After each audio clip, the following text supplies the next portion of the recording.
The View is live.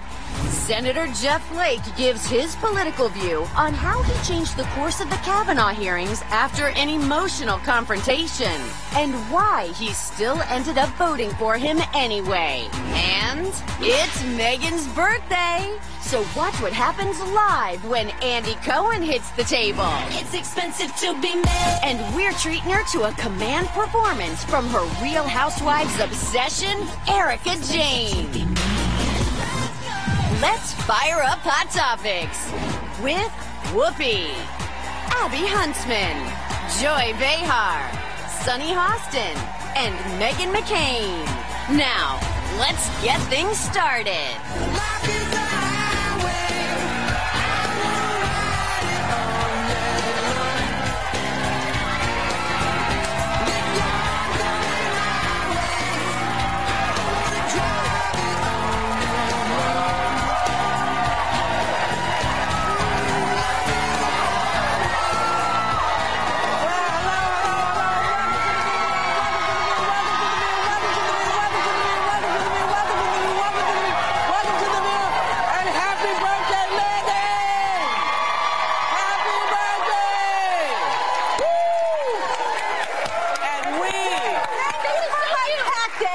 And my spear horn. That's great. Thank you so much. Yes. Really quick, it is my birthday today. Thank you all so much for everything. I just have to say one quick thing really quickly.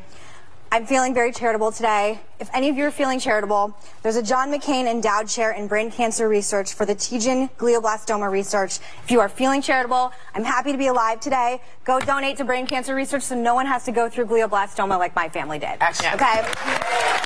And just so you know, we got some special guests for you later on. Yes. You know, but how you feeling today? I love your heart. Yeah, you look beautiful. I mean, not to be, first of all, I love the Arizona. Thank you so much. I'm just really happy to be healthy and alive. And there's so many of my friends in the audience, and I love this show, and I love you. And I'm such a cheese ball today, which is not normal. And I'm just really grateful for my health and to work on a show that people watch all the time. Well, Yes. you light up all of our lives, Thank Meghan. you. Happy birthday. Thank you. I love each and every one of you bitches, whether I like it or not. Well, but isn't that the thing that makes friends worthwhile? Yes. You know, sometimes they piss you off, sometimes they don't, and that's what friends are. Boring otherwise. Well, I think it would be boring, and I also think that that if everyone is just like you, you never grow. So it's a great thing. And you know how I feel about birthdays. I think that they're really important because a lot of people that we know didn't get to be as old as we got to be. So I think it's important.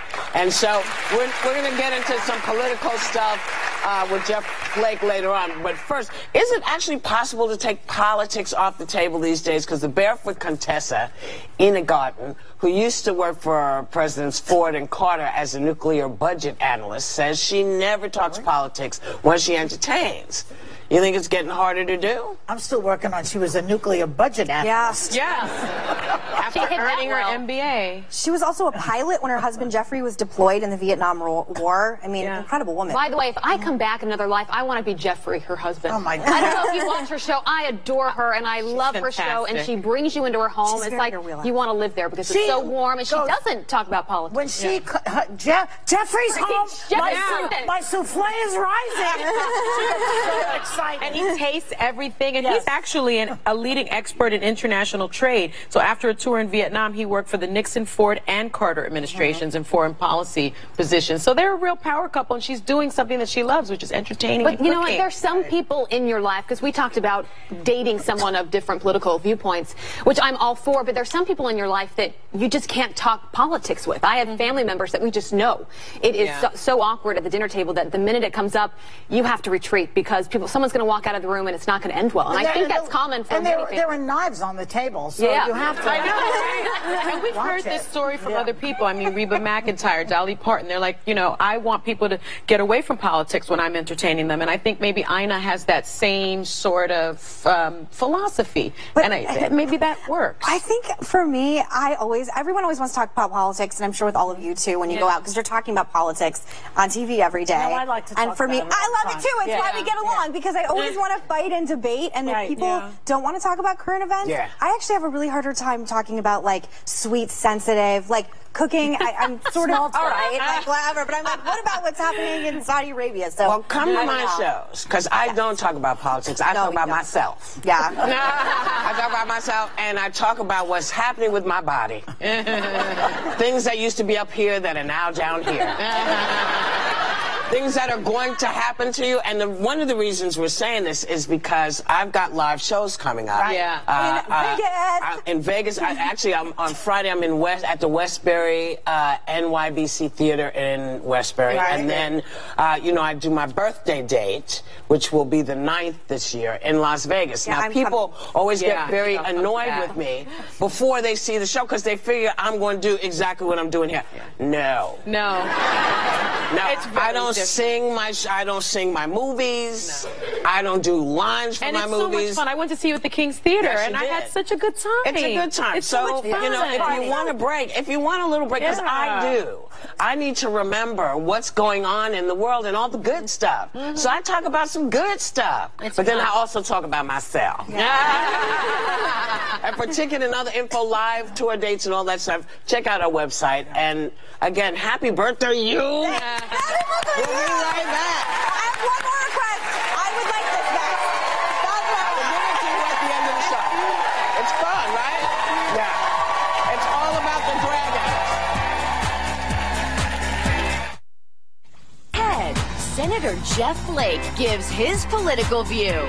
Andy Cohen's coming to our clubhouse for Megan's birthday. And Real Housewife Erica Jane has a special performance for Megan.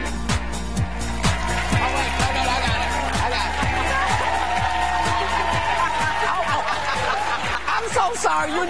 That's really what I do around here. Okay. Well, I'm sorry, miss. We had a little... Joy was so excited about my birthday, she spilled her water everywhere. All over the table. Which has never happened, I don't think, on the show. But I can't. I've never seen that. Has that ever happened to you? Your TikTok flew everywhere. It happens all the time. Who cares? Trump's president. All bets are off. It's fine. Oh, gosh. Yeah, back up.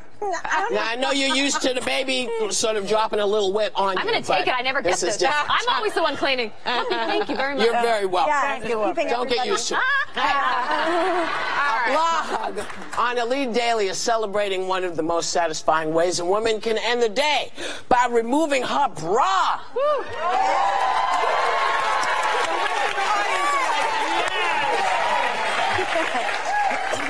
This is something I've known for 40 years.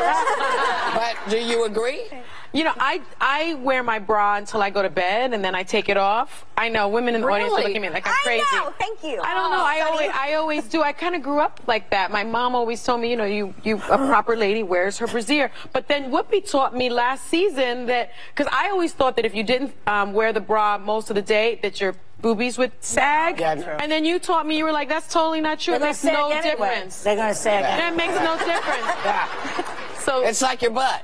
Right? So it's now going to change. It's going to change. I may start taking it off right away. I cannot stand it. You as soon as I go home, I don't want to be groped by my undergarments, okay? it's like a Me Too moment with my brassiere. I don't even wait till I hate bras so much, something we totally bond over. If any what are you holding up? Any given day. I hate them. Any given day. You really don't like wearing a bra, I will say. Right away? Full disclosure, Megan has seen me pumping. She has seen these things in a much different phase of life. They were not like this. And by the way, to your credit, it was like National Geographic. She's like, I'm breastfeeding in front of everyone. I was like, this is what all women should see before you have a child. Yeah. And it was beautiful and a little traumatizing. But you know what's worse than the breastfeeding? Worse than the breastfeeding is having to wear a bra all the time. You hate wearing a bra. I hate bras so much. So I put them in my purse right after the show. Really? If you open my bra or my purse any time of day, you'll see my bra in there. You know, I hate it. I couldn't breastfeed. My kid had a tooth. She had a bit of bone in her, and it was like, ow! No. Yeah, she was born with a little bit of bone. Couldn't do it. Could not do it. Your book comes out today. It is today. Oh, that's today. Her brand new children's book, Who Will I Be? It's available everywhere today. Yeah. And we will be right back. That's cool. Does Republican Senator Jeff Flake plan to challenge President Trump in 2020? He's live on The View next. Okay. Welcome back. One of the most startling moments of the Justice Kavanaugh's hearings was Senator getting confronted by sexual assault survivors, which led to the senator calling for an FBI investigation into allegations against Kavanaugh. Got questions for him. We hate that he's leaving. We have a lot of questions for him. Please welcome back Senator Jeff Flake. So can we start with a powerful moment in the elevator that captivated the nation? Let's take a look. What you are doing is allowing someone who actually violated a woman to sit in the Supreme Court. This is not tolerable. You have children in your family. Look at me when I'm talking to you. You're telling me that my assault doesn't matter. That what happened to me doesn't matter. Don't look away from me. Look at me and tell me that it doesn't matter what happened to me. So when you watch that and the women are begging you, people are wondering, what happened? Well, that was powerful.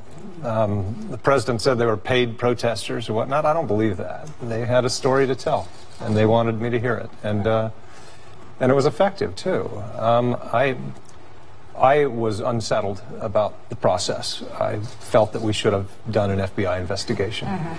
And I went from, that reaffirmed it, believe me, that experience in the elevator. And I went right to the committee, and that's when I, with Chris Coons in the anteroom, worked on a plan to have a week-long delay, and I felt that we needed to do due process, have a fulsome process. And I'm glad we did. You were so taken back in that moment, in that you could see it in your face. Yeah. If those women were in this room right now, what would you say to them? Well, I mean, the Me Too movement is real and needed and good. And I felt for them. You could tell that it was genuine. And I just want them to know that we hear them. Things are, I don't think will ever be the same after the last couple of years.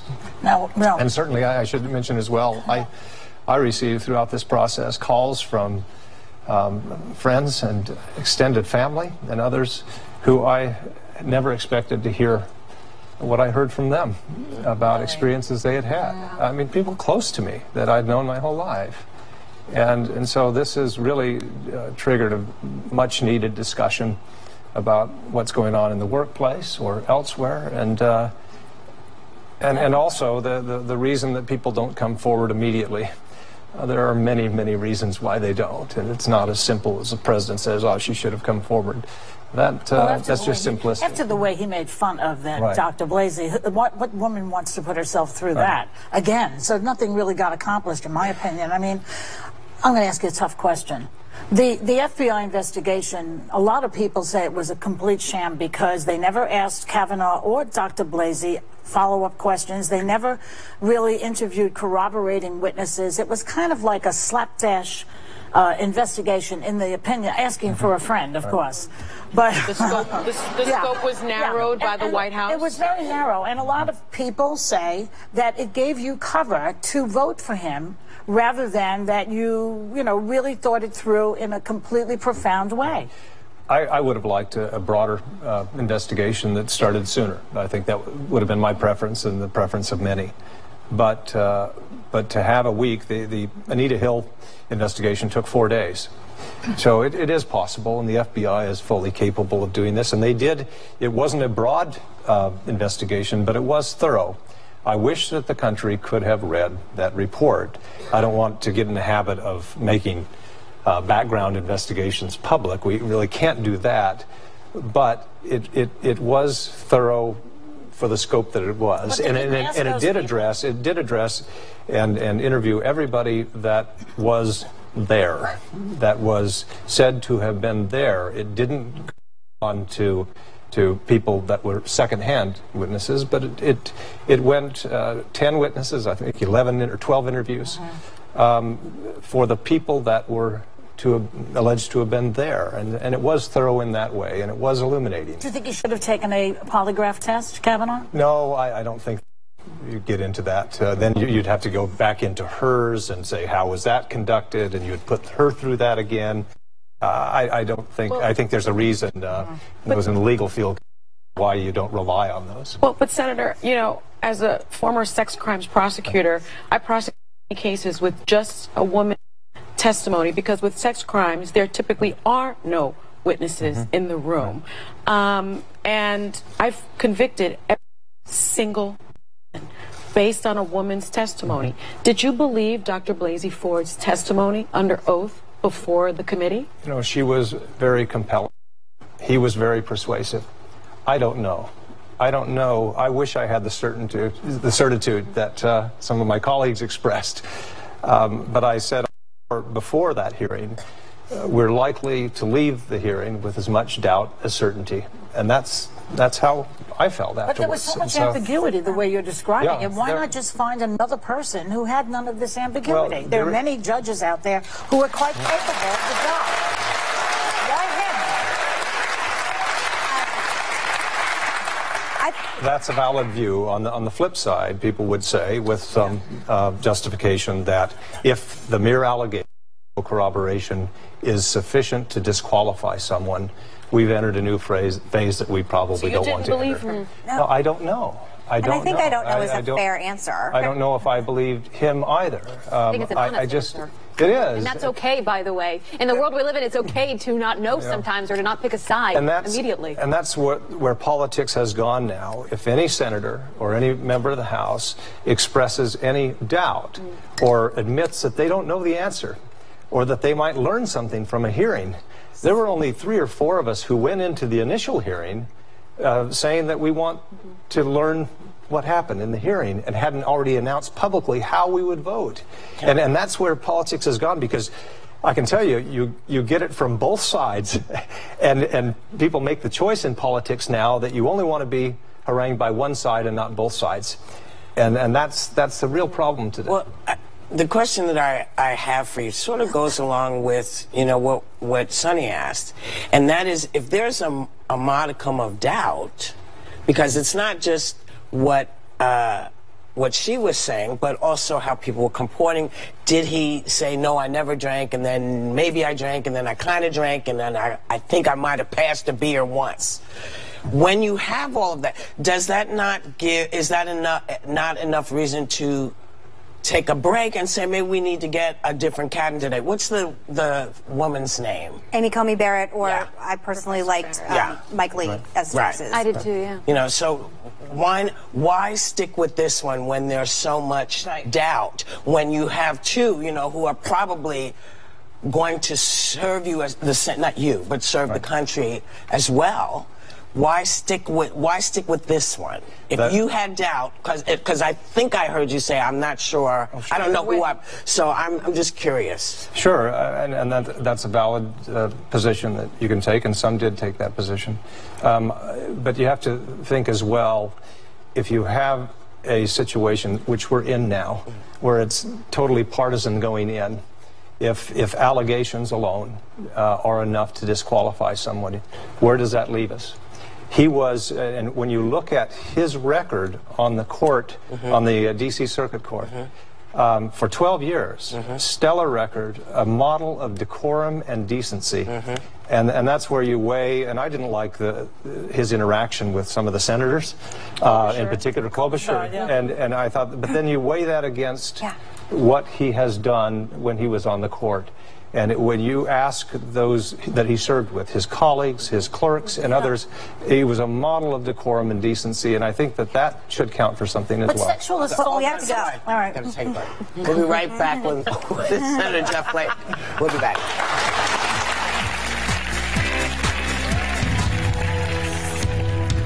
I vote because it's my civic duty, and I vote because it's a quality of life issue. These people, unfortunately, affect a lot of things about your life. The environment, the laws, the taxation. You have to get out and vote, and you have to learn what the issues are. It doesn't matter what party you belong to or what your ideology is, but get out and vote. It'll make the society better. Make sure to vote your view. Midterm elections on 6th. super effect at viewyourdeal.com. We partnered with vendors for at least half off O Magazine's latest batch of favorite things. So get there now. Hey, we're back with Senator Jeff Flake. Megan.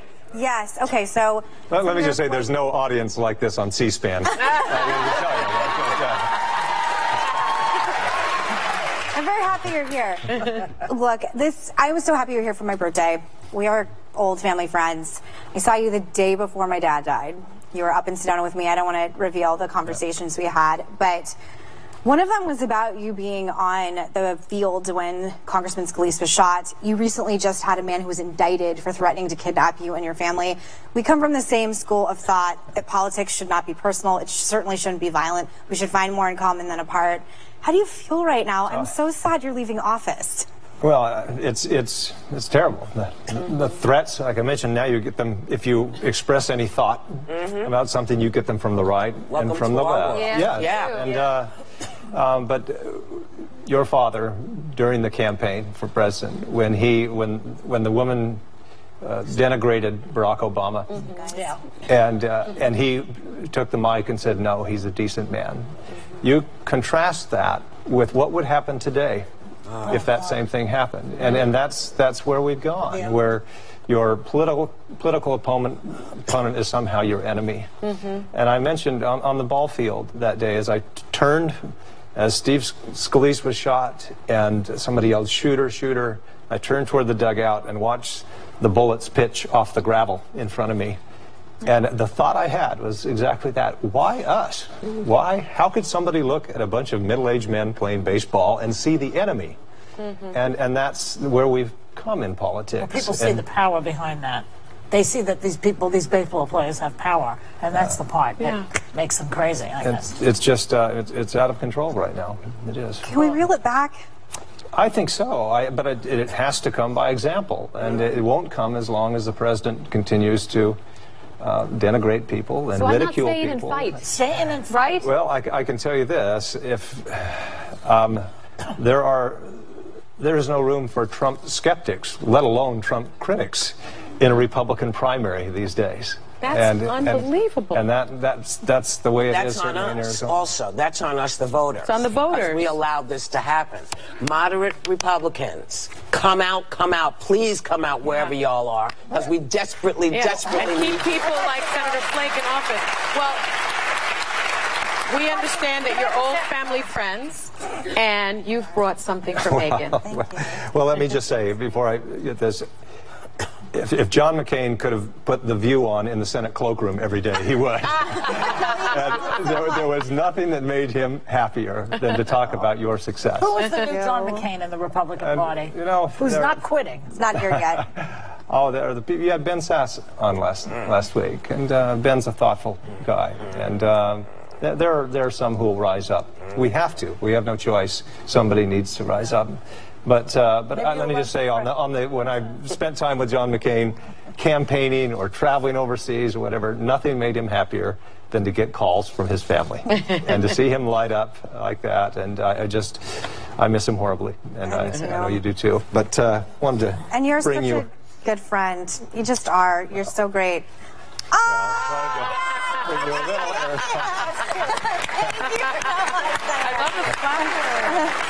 I keep cactuses all over my apartment.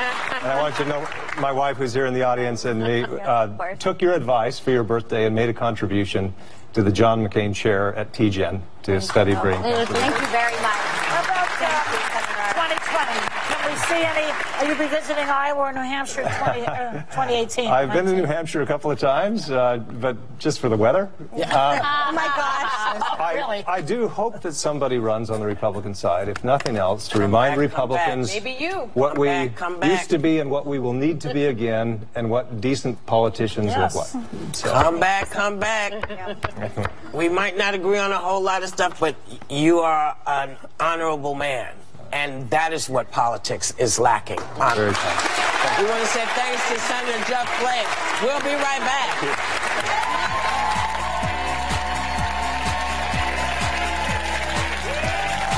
Hey guys, it's Andy. I'm here to wish my pal Megan a happy birthday. Don't go anywhere. I'm backstage. I'm going out there next. What does Help for Heart Failure look like? Reality shows that help her escape reality every single week. Please welcome one of her very favorite people in this world, Andy Cohen.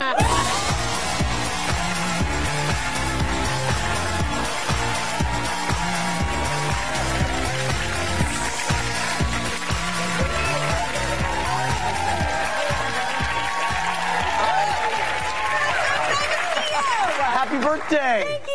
Thank you so much for coming on the show. I brought you something. Okay, what? You already brought me another gift. No, babe. I brought you something really great. What? This is the Giovanni jumpsuit that Dorinda wore on the finale of The Real Housewives of New York. Giovanni! That's it.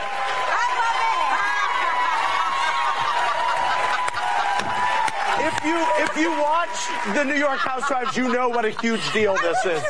And she does. For the rest of my life. Okay, good. No, good. 100%. If She's going to wear this to work every I'm going to wear Good. this tomorrow. She should. I can't believe you gave this to me. This is television. It's I mean, courtse of Giovanni. Thank you very much. Megan, why did you pick Andy? We all think long and hard about our birthday days. Yeah. Why did you pick Andy Cohen?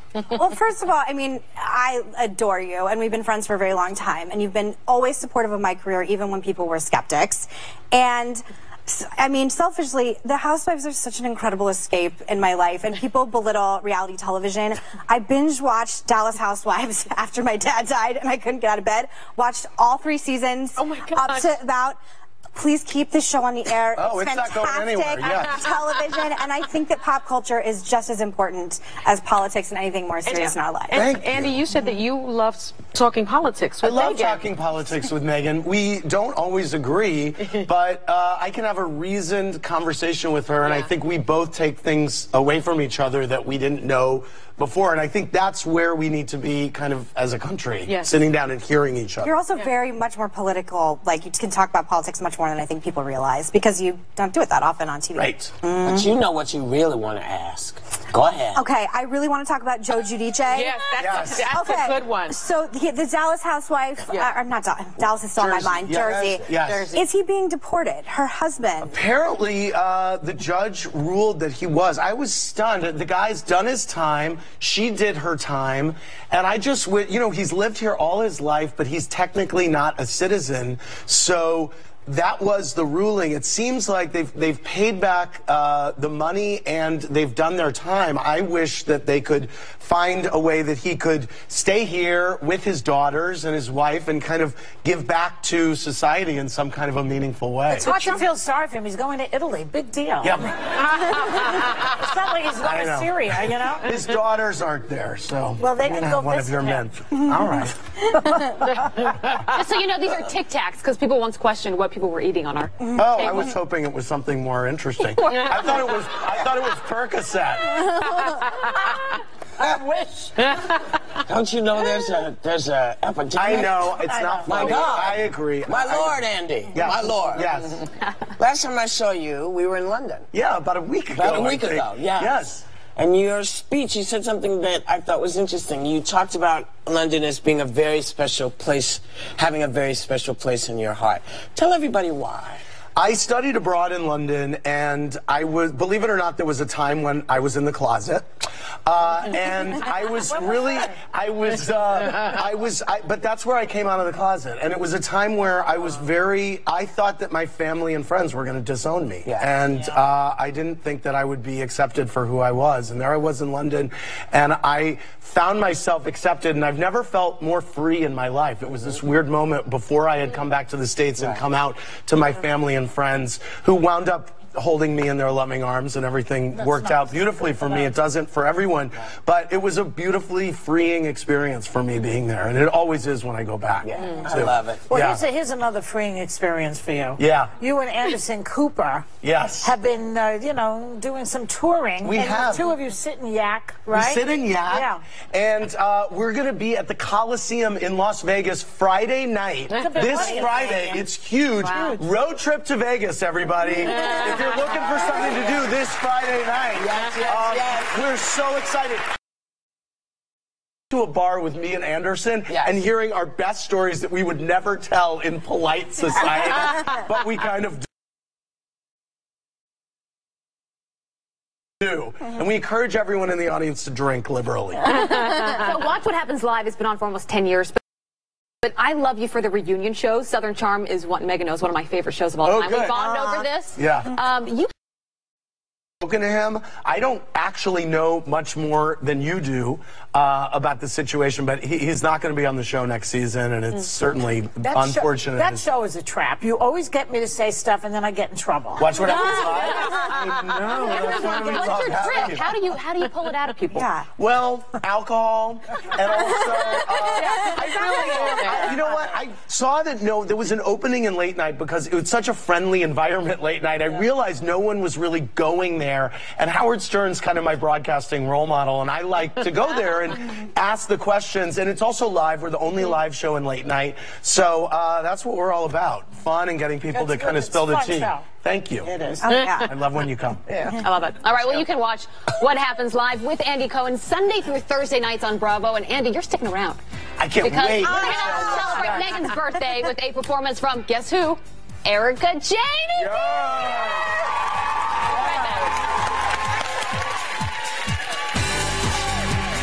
Erika Jayne has an expensive birthday gift just for Megan. She's coming up next.